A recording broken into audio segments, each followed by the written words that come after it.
मित्रांनो, जीवनात एकच नियम ठेवा. सरळ बोला, खरे बोला आणि तोंडावर बोला. जे तुमचे आहेत ते तुम्हाला समजून घेतील आणि जे नावाला आहेत ते दूर होतील. कोणी धनाने श्रेष्ठ, कोणी पदाने, तर कोणी वयाने, पण प्रत्यक्षात जे ज्ञानाने श्रेष्ठ आहेत त्यांना श्रेष्ठ मानले जाते. वेळ नेहमी तुमच्या पाठीशी असते, मग तो चांगला असो किंवा वाईट असो, हे तुमच्या कृतीने ठरवले जाते. नेहमी मोठी स्वप्न पहा. जरी तुम्हाला चंद्र सापडला नाही तरी चालेल, पण तुम्ही निश्चितपणे आकाश तर गाठा. मित्रांनो, वेळ लागेल पण सर्व काही ठीक होईल. आपल्याला पाहिजे ते मिळेल. माझ्यावर विश्वास ठेवा. दिवस वाईट आहे, आयुष्य नाही. कोणीही कमकुवत नसतो. मजबुरी त्यांना कमकुवत बनवतात आणि याचा गैरफायदा घेणारे लोक स्वतःला सिंह समजतात. राग येण्यापेक्षा रडणे चांगले, कारण रागामुळे इतरांना त्रास होतो, तर अश्रू शांतपणे आत्म्याद्वारे वाहत असतात आणि हृदय शुद्ध करतात. जीवनातील पराभव हा एक धडा आहे. तो स्वतःला सुधारण्याची संधी देतो. एखाद्यावर प्रेम करणे ही सर्वात मोठी भेट आहे आणि कोणाचे प्रेम प्राप्त करणे हा सर्वात मोठा सन्मान आहे. मित्रांनो, एकेकाळी एक श्रीमंत माणूस होता. तो माणूस श्रीकृष्णाचा मोठा भक्त होता. फिरण्यासाठी तो आपली बोट समुद्रात घेऊन जातो. मग समुद्रात फिरत फिरत खूप पुढे जातो आणि अचानक समुद्रात जोरदार वादळ येते. त्यामुळे त्या श्रीमंताची बोट पाण्यात बुडू लागते. म्हणून मग जीव वाचवण्यासाठी तो बोटीतून पाण्यात उडी मारतो आणि समुद्रात पोहता पोहता एका निर्जन बेटावर पोहोचतो. तिथे त्याला दूरवर कोणीही दिसत नव्हते. मित्रांनो, तिथे त्याला समुद्राच्या किनाऱ्यावर एक झोपडी दिसली. थकलेला माणूस त्या झोपडीत जाऊन झोपला. इतक्यात पुन्हा समुद्रात जोरदार वादळ आले आणि श्रीमंत माणूस ज्या झोपडीत झोपलेला होता त्यावर वीज पडली. त्यामुळे झोपडीला आग लागली. मग त्या व्यक्तीने झोपडीतून बाहेर पडून पुन्हा कसा तरी त्याचा जीव वाचवला आणि देवाला प्रश्न करू लागला की देवा, माझ्याच बाबतीत इतका वाईट का घडत आहे? माझे इतके काय चुकले? इतक्यात एक मोठी बोट तिथून जाते. त्या बोटीच्या मालकाला दूरवर धूर दिसतो. कदाचित कोणीतरी मदतीसाठी ही आग लावली असेल. तो आगीजवळ जातो आणि तिथे त्याला एक व्यक्ती दिसते. मग तो बोट चालक बोटीतून खाली उतरून त्या व्यक्तीकडे जातो आणि त्याला मदत करत त्याला आपल्या बोटीत बसवतो. मित्रांनो, अशा प्रकारे त्या श्रीमंत व्यक्तीचे प्राण वाचले. मग नावेत बसलेली ती व्यक्ती विचार करत होती की देव जे काही करतो ते चांगल्यासाठीच करतो. माझी झोपडी जळाली नसती तर कदाचित मी या बेटावरच मरण पावलो असतो.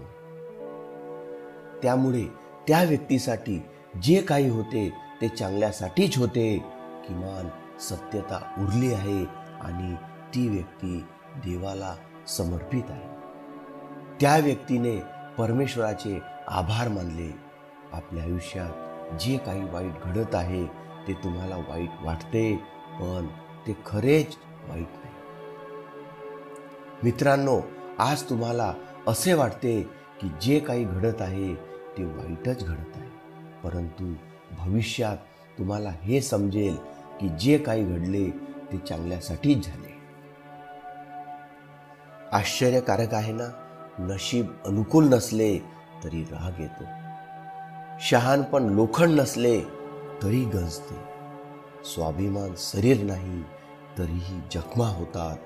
आणि व्यक्ती हवामान नाही तरीही बदलतात.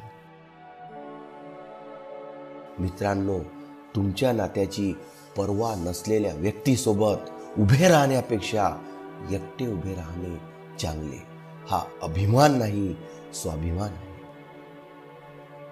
जर तुम्ही फक्त भविष्याचा विचार करत राहिला तर तुम्ही वर्तमान गमवाल. जर तुम्हाला खंबीर व्हायचे असेल तर एकटे राहण्याचा आनंद घ्यायला शिका. चुकीच्या दिशेने जाऊन गर्दीचा भाग होण्यापेक्षा योग्य दिशेने जाऊन एकटे चालणे चांगले. प्रत्यक्ष निघून जाण्यापूर्वी जगा, कारण वेळ नाही तर फक्त आठवणी परत येतात. मित्रांनो, जे षड्यंत्र करत राहतात ते एक दिवस स्वतःच मोठ्या षड्यंत्राचे बळी ठरतात. तुमचे मन खराब असताना वाईट शब्द बोलू नका, कारण तुम्हाला तुमचे वाईट विचार बदलण्याच्या अनेक संधी मिळतील, परंतु तुमचे शब्द बदलण्याची संधी तुम्हाला कधीच मिळणार नाही. तुम्ही एक चांगले व्यक्ती आहात, पण ते सिद्ध करण्यासाठी वेळ वाया घालवू नका. जे झाले त्याचा विचार करू नका, जे मिळाले ते गमावू नका. मित्रांनो, जे वेळेवर आणि परिस्थितीवर रडत नाही त्यांना यश मिळते. जे तुमची कदर करतात त्यांना आयुष्यात महत्त्व द्या. शिकण्यासारख्या गोष्टी फक्त स्वतःसाठी आहे. फक्त इतरांना सल्ला देण्यात वेळ वाया घालवू नका. संगतीने माणसाच्या स्वभावात काहीच फरक पडत नाही, कारण रावणाच्या सोबत राहून विभीषण बिघडला नाही आणि कैकई रामाच्या सोबत राहून सुधारली नाही.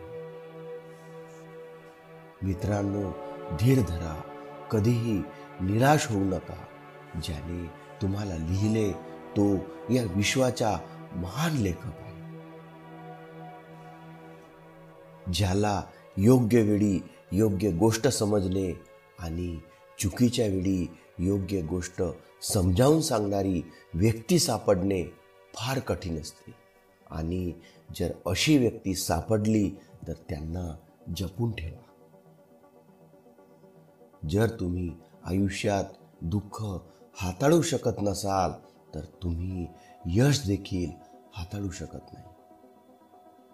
मित्रांनो, जीवन म्हणजे स्वतःला शोधणे नव्हे तर स्वतःला तयार करणे, आणि ते तुम्हाला करावेच लागेल. जर तुम्हाला कोणामध्ये काही कमतरता दिसली तर त्यांच्याशी बोला, पण प्रत्येकामध्ये काही कमतरता दिसली तर स्वतःशी बोला. पैशाची चोरी होऊ शकते, पण विद्येची चोरी कधीही होऊ शकत नाही. मित्रांनो, म्हणूनच आपण श्रीमंत होण्याआधी आपल्या मुलांना शिक्षित करण्याचा प्रयत्न केला पाहिजे.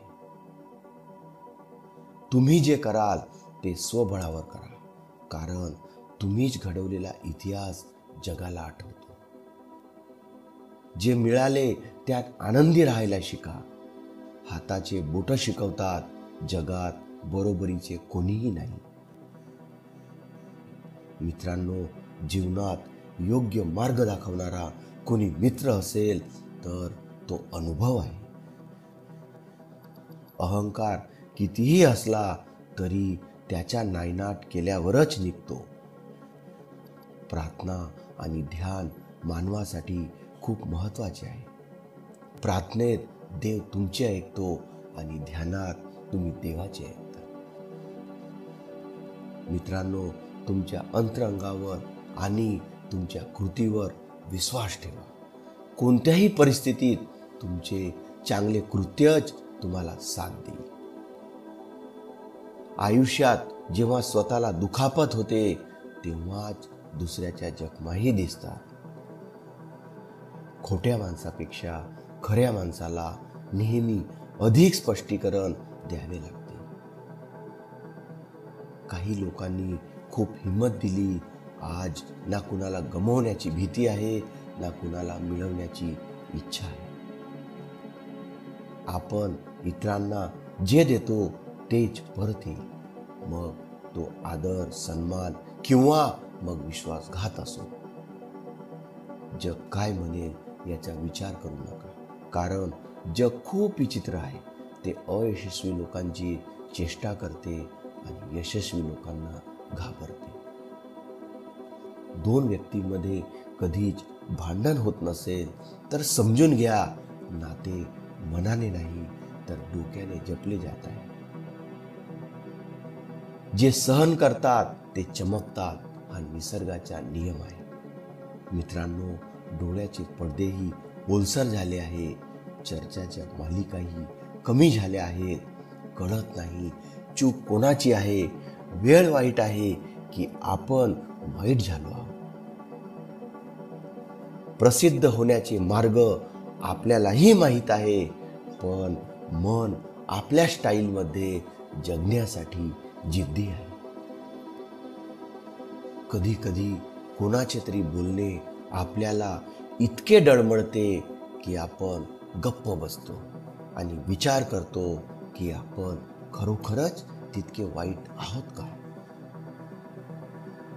एखाद्याचे संकट आणि वाईट वेळ पाहून हसाल तर तुम्ही माणूस असूनही माणूस नाही.